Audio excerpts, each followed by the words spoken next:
श्रोता प्रेमियों, मैं राम सागर शास्त्री आप लोगों के समक्ष रखने जा रहा हूं काल सर्प दोष के उपाय। देखिए, जन्मांग में राहु केतु की स्थिति हमेशा आमने सामने रहती है। जब अन्य ग्रह इनके मध्य में आ जाते हैं तो वे ग्रह प्रभावहीन हो जाते हैं। काल सर्प दोष पूर्व जन्म के कृत दोष या पितृ दोष के कारण बनता है। मुख्य रूप से काल सर्प दोष 12 प्रकार का है, परंतु विविध योगों के आधार पर इनकी संख्या 288 है। मान सागरीय ग्रंथ में सर्पदंश का वर्णन आता है। यदि लग्न से सप्तम शनि सूर्य और राहु हो तो सर्पदंश का योग बनता है और सर्पदंश का भय बना रहता है। कालदंश योग से ही काल सर्प दोष की संरचना हुई है। अगर साधारण भाषा में हम यह कहें कि काल सर्प यानी समय का सर्प, काल सर्प हमारे अच्छे समय को खराब बना देता है। यदि राहु लग्न में हो तो बनने वाले काल सर्प को अनंत, 2 में हो तो कुलिक, 3 में हो तो वासुकी, 4 में हो तो शंखपाल, 5 में हो तो पद्म, 6 में हो तो महापद्म, 7 में हो तो तक्षक, 8 में हो तो करकोटक, 9 में हो तो शंखचूड, 10 में हो तो घातक, 11 में हो तो विषधर और 12 में हो तो शेष नांग काल सर्प योग की संरचना होती है। यदि व्यक्ति को सर्प का भय बना रहे या सर्प संबंधी सपने होते हों या ऊंचाई पर जाने से डर लगता हो, अनिष्ट की आशंका बनी रहती है, कामों में रुकावटें आती हों, मान सम्मान धनहानि हो, संघर्ष अधिक करना पड़े, मानसिक परेशानी हो, सिर में पीड़ा अधिक रहती हो, लोगों का साथ नहीं मिलता हो, रोग ठीक नहीं होता हो, मृतक व्यक्तियों के स्वप्न अधिक आते हों, स्वप्न में जल समुद्र के स्वप्न अधिक आते हों, स्वप्न में झगड़े होते हों, स्वप्न में चौंक जाते हों, तो काल सर्प दोष की संभावना होती है।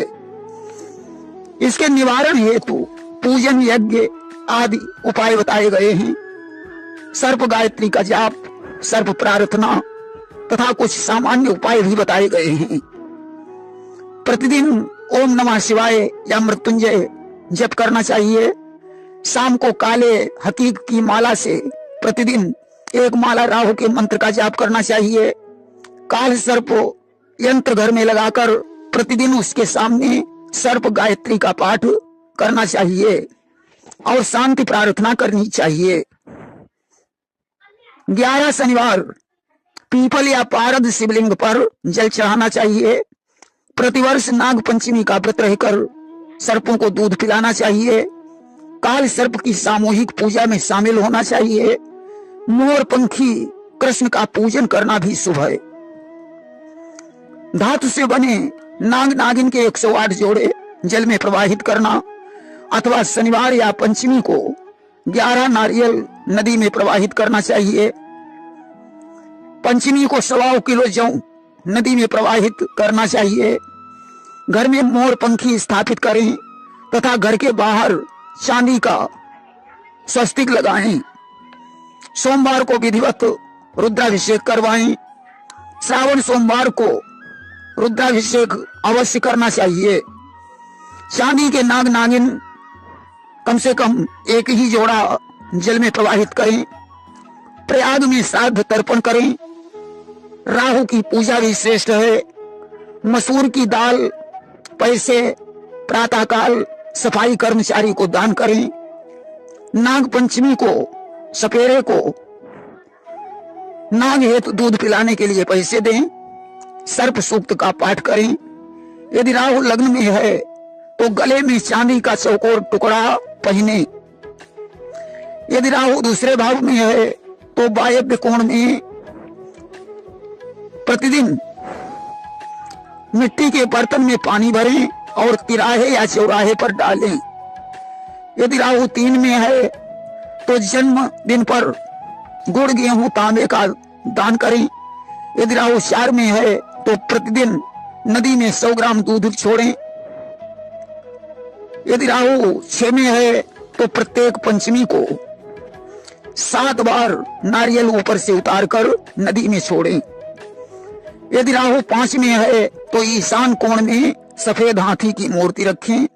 यदि राहु 7 में है तो मिट्टी के बर्तन में दूध भरकर निर्जन स्थान में रखें। यदि राहु 8 में है तो प्रतिदिन काली गाय को गुड़ और रोटी खिलाएं। यदि राहु 9 में है तो 18 मंदिरों में नारियल चढ़ाएं। यदि राहु 10 में है तो उड़द के 21 दाने ऊपर से 7 बार उतारकर बाहर फेंकें। यदि राहु 11 में है तो बुधवार को फटा वस्त्र पहनकर घर का कूड़ा कचरा बाहर फेंकें। यदि राहु 12 में है तो अमावस्या के दिन काले कपड़े में तिल, दूध से भीगे हुए जौ, नारियल, कोयला बांधकर नदी में प्रवाहित करें। इस प्रकार काल सर्प दोष के अनेकों उपाय हैं। अधिक जानकारी के लिए धर्म शास्त्रों का अध्ययन करें। प्रेम से बोलिए वृंदावन बिहारी लाल की जय।